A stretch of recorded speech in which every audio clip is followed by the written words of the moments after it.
Hi friends, this is 5 Minutes Tech YouTube channel. Here is Samsung Galaxy A34 5G smartphone. In this video you will learn how you can take slow motion video in your phone Samsung Galaxy A34 5G. First of all, open camera in your phone. Go to camera icon, open camera and go to more button, and here you will have slow motion button.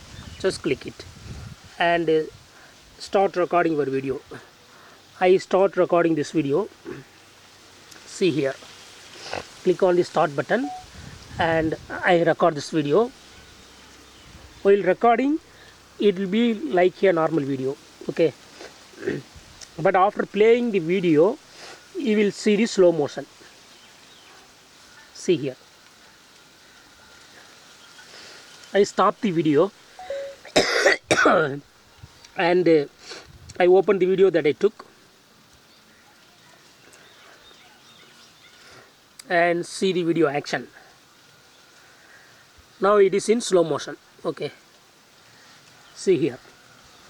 So in this way you can easily take slow motion video in your phone Samsung Galaxy A34 5G, okay? That's all friends. Thanks for watching. Bye.